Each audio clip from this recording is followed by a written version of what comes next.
네, 안녕하십니까. 캡틴 김상호 채널에 오늘 육사 출신 항공병과로 전역하신 예비역 소령분을 모셨습니다. 반갑습니다. 네, 안녕하세요. 군사관학교를 졸업을 하시고 네네. 항공병과로 가신 거 아니겠습니까? 네. 육사 같은 경우는 항공병과가 소위 때부터 결정이 되는 거죠? 그러니까 임관 전부터 아예 결정이 돼서 임관을 합니다. 그래서 저 졸업할 때만 해도 그 병과별 티오가 있었어요. 육사 출신들 중에 항공 몇 명 신청을 받아서 조율이 좀 된 다음에 항공학교에서 육사 출신들 같은 경우에는 상도 기간에 비행 관숙 훈련이라는 걸 받습니다. 생도 기간에요? 근데 비행을 하는데 또 신체적인 결함이 있으면 안 되니까 그 일주일 정도 가서 체험해보는 경험 기회가 있어요. 그 일주일 정도 하고 문제가 없는 사람들은 병과를 이제 선택을 하게 되죠. 육군항공 병과를. 지금도 그렇게 하나요? 제가 졸업할 때가 거의 20년 전이니까 모르겠습니다. 안 하는 것 같아요. 예전엔 그랬었습니다. 예. 하늘에 공중에 떠면은 일단 뭐 사람들이 한번 이렇게 도는 사람도 있거든요. 한 번씩. 그래서 전혀 이렇게 적응 못하는 사람들은 거기 병과를 가게 되면 비행 자체를 못하니까 그런 거를 한번 필터링하기 위해서 그런 걸 한번 합니다. 그러면은 바로 항공 소이면 항공 소대장을 하는 겁니까? 그건 아니고 항공 병과를 받기는 하는데 보병 소대장 1년을 하고 그 1년이 끝나면 이제 항공 학교로 가서 교육을 받고 항공 병과로 전과를 하게 됐었고요. 당시에는 비전투병과들이 1년 보병소대장을 하고 가는 것처럼 네, 육군항공도 항공병과도 네, 1년 네. 보병소대장을 하고 간 거죠? 네, 맞습니다. 저희 3사나 6사 같은 경우는 비전투병과 무조건 보병소대장을 하지 않습니까? 네. 근데 하필 보병소대장을 초반에 가셨는데 네. GOP 초장에 가셨네요? GOP 소대장을 하라고 해서 그래서 어쩔 수 없이 갔습니다. 그때 저희 대대가 GOP에 올라가 있었던 대대였고 그래서 GOP 소대장을 당연히 가는 거였습니다. 그래서 과거에는 예. 소위들이 네. 소초장, GP장 들어가는 것 아무렇지 않게 그쵸. 저희 예. 때까지만 해도 소대장들은 당연히 가는 거였기 때문에 오히려 가고 싶어 했었습니다. 오히려. 왜냐면 전방 경험을 쌓기가 또 좋은 경험이기도 하니까요. 물론 그게 뭐 쉽진 않지만 그래도 지금도 전방 경험은 제가 꼭 해보시는 게 좋다고 생각을 하고요. 저는 군으로서 계속 생활하실 거면. 그 1년 네. 보병 소대장이라는 게 네. 육사에서 괜히 하는 게 아니라 네. 3사에서도 괜히 하는 게 아니라 이 보병 소대장 1년을 한 경험이 그쵸. 상당히 앞으로의 미래의 군 생활에 도움이 되기 상당히 때문에 도움이 많이 됩니다. 물론 고생은 조금은 합니다. 하긴 하는데 뭐 다른 동기들도 다 똑같이 하는 거니까 뭐 그렇게 생각을 하면 될 것 같습니다. 그래서 이제 육군 항공학교로 가셔서 중2 네. 때 이제 교육을 받는 거죠. 네네. 타 출신보다 1년 더 빨리 가는 거네요. 뭐 시험에 빨리 합격하신 분들은 저희랑 뭐 조금 먼저 오신 분들도 계시고 동기들 중에는 네. 근데 그리고 조금 늦게 오신 분들은 선배님들도 오시는 경우도 있었고요.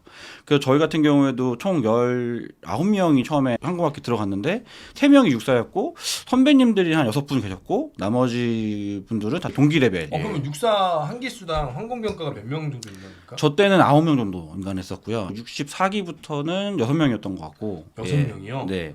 그러면은 네. 항공병과로 임관하면 네네. 6명 중에 한두 명 뭐 개인 사정 때문에 전역을 한다고 치면 네, 그렇죠. 한 3, 4명 남는 거 아니겠습니까? 뭐 그렇습니다. 예. 그러면 장군 될 확률이 30%입니까? 근데 장군은 이게 보병들보다는 티오가 많지 않기 때문에 아무래도 한 기수에 한 명, 잘하면 한 명, 없으면 없을 수도 있고 지금 임관하는 친구들 같은 경우에는 뭐 된다면 뭐 2개 기수당 1명 정도 평균적으로 그렇게 되는 것 같습니다. 타 출신들은 중령다는 게 한 10% 정도 되는데 그렇죠. 육사는 육군항공은 장군다는 게 10% 정도 되겠는데요?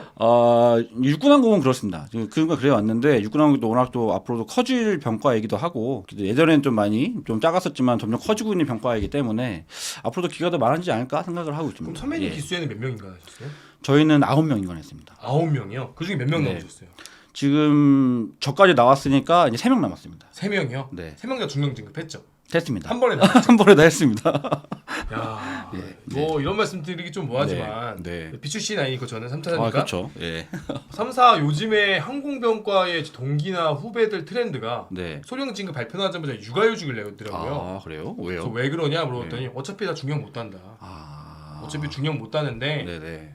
소령 진급했으니 네네. 차라리 가족들하고 시간을 보내겠다. 네네. 그렇게 해서 육아휴직 내는 장교들이 꽤나 있다고 하더라고요. 소령들이 예. 중령을 벌써 마음을 포기하는 근데 친구도 있대요. 저희 같은 경우에는 작년 같은 경우에는 뭐 육사 출신 아닌 친구들도 3명 정도는 1차 진급을 했습니다. 군령 1차 진급을 했었고 그 친구들은 사실 뭐 저도 다 알지 못하지만 동기들 사이에서도 정말 잘하는 그 동기들로 좀 유명했던 잘하면 충분히 기회는 있는 것 같습니다. 육군항공 같은 경우는.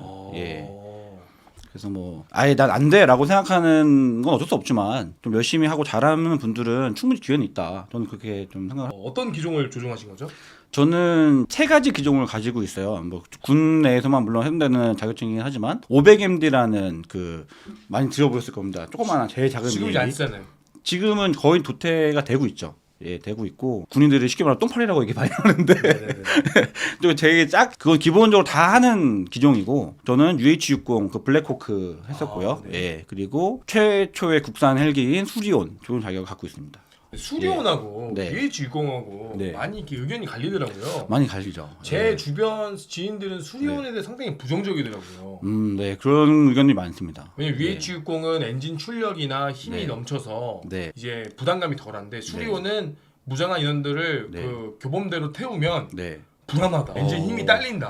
작전과장을 수리온 부대에서 했었기 때문에 좀 자세히 안다고 말씀을 드리지만 사실 수리온 자체는 좋은 헬기는 분명히 맞습니다. 최신의 헬기이고 그리고 이런 비행 항법 장비들이 워낙 잘 돼 있어가지고 조종사 입장에서 잘 돼 있습니다. 정말 좋은 헬기임에도 불구하고 이게 비교 대상이 UH-60이다 보니까 네. 워낙에 또 전투 경험도 많고 그리고 장기간 이렇게 개량이 되어 왔던 기종이다 보니까 그 상대적으로 조금 뭐 저평가 대를 받고 있지 않나 생각을 하고요.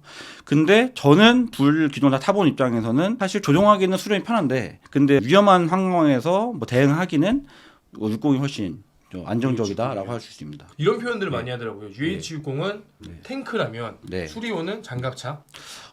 그게 뭐 꼭 맞진 않지만 비슷한 개념인 것 같아요. 예. 전시에 비교한다면 60. 근데 평시에 내가 이제 임무를 하러 비행을 나간다고 하면 수리온. 그냥 그렇게 생각을 합니다. 개발 초기고 사실은 아직 이게 개량을 계속 하고 있고요. 육군에서도 뭐 나아지지 않을까요? 나아져야 되겠죠. 육군 항공뿐만 아니라 대한민국 이 항공 쪽이 네. 상당히 지금 발전을 하고 있고 최근에 네. 조종사들이 엄청 많이 뽑은 걸로 알고 있습니다. 맞습니다. 예. 군사관들도 네. 원래는 항공학교에서 3개 기술을 뽑는데 네. 5개 기술을 확대 개편하고 네, 맞습니다. 예. 인원들을 많이 뽑아서 네. 우리가 흔히들 말하죠. 그 고속 입체 네. 기동전 네네. 펼치기에서 조종사들 많이 뽑고 있는데 네. 앞으로 미래의 항공병과의 발전 비전은 또 어떨까요? 지금 항상 언론에서 나오는 게 이제 오래된 기종을 많이 운용하고 있다. 그래서 정비 소요도 많고 위험하다라는 말이 뭐 공군뿐만 아니라 육군항공도 얘기 많이 나오고 있는데요.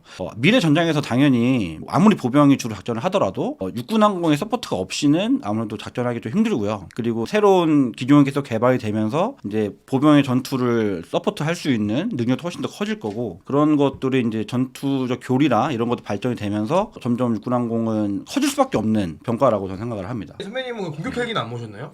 저는 500M도 공격 헬기거든요. 아, 저는 공격 헬기보다는 이 기동 헬기가 조금 더 평시에는 좋지 않나. 공격 헬기 이제 우리 대표적인 게 코브라가 있었고 코브라가 그죠. 이제 예. 퇴역하고 이제 아파치로 바뀌고 바뀌고 있잖아요. 있고 500MD도 이제 소형 무장 헬기라는 헬기사 시험 비행을 하고 있거든요. 그래서 좀 있으면 이제 전력화가 되면은 이제 500MD도 다 도태가 될 예정입니다.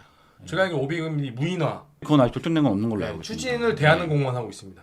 예, 대한항공 대한항공 열심히 하는데 육군 입장에서는 예. 야 그럴 거면은 드론을 띄우지 왜 500MD 띄우냐? 그런 저도 입장이더라고요. 그렇게 생각을 합니다. 500MD 이미 국설 덩어리 예. 된 거를 수리해서 예. 무인화 시킨다고? 예. 드론 띄우면 되지. 예. 뭐 좀 드론을 좀 큰 것들도 얼마든지 요새 나오고 있으니까 네네네네. 프레데터라든지 뭐 이런 거는 미군들이 운영하고 있으니까 그런 개념이라면 무기는 게 낫지 않을까. 드론은 예. 오히려 또 전기로 할 수 있잖아요. 예. 근데 500MD 기름 넣어야 되잖아요. 근데 한 가지 조금 고려해야 될 거는 어쨌든 무인기도 좀 대형화가 되면은 활주로가 필요해요. 활주로를 어쩔 수 없이 써야 되는데 우리나라 현실이 활주로를 마음껏 만들 수 있는 상황이 안 돼요. 아, 아파트 예. 지어야 되니까요? 아파트도 져야 되고 그 소음 이슈라든지 아니면 그런 공간을 확보하기 어렵기 때문에 미군 애들은 사막에서 작전하는 그런 고민 안 하니까 막 띄우는데 저희는 그런 거는 약하기 때문에 500MD는 어쨌든 헬기라는 장점이 이제 수직이 착륙이잖아요. 공간이 좀 좁더라도 얼마든지 작전을 할 수 있다라는 장점은 있으나 그거를 무인화를 하는 거에 대한 근거가 될지는 육군본부의 판단을 하시겠죠. 예. 이 미군들 같은 경우는 벌써 전투기 자산을 예. 무인화하고 비행기는 여기 항공모함에 있지만 나는 센터에서 이제 조종만 하는 그렇죠. 예. 그렇게 많이 발전하지 않습니까? 네네. 우리 육군 항공도 그렇게 곧 바뀌지 않을까요? 그렇게 바뀌려면 좀 많이 먼 이야기여가지고. 아니, 미군들은 뭐 전투기까지 이렇게 했는데 예, 그렇죠. 예, 예. 미군이 무서운 이유가 그거 아닙니까? 그렇죠. 미군이 갖고 있는 그런 인프라는 저희가 감히 비교를 하기가 좀 부끄러울 수준입니다. 사실은. 그 집에서 예, 예. 전투기 출격시키면은 예. 현장에서 전투기 세팅만 하고 나는 그냥 바로 앞에 있는 예. 모듈 가서 운전하면 되는 거 아닙니까? 그렇죠. 예. 사람 안 태우고. 그러니까 저도 이제 아프가니스탄 파병을 간 경험이 있는데 Mission complete.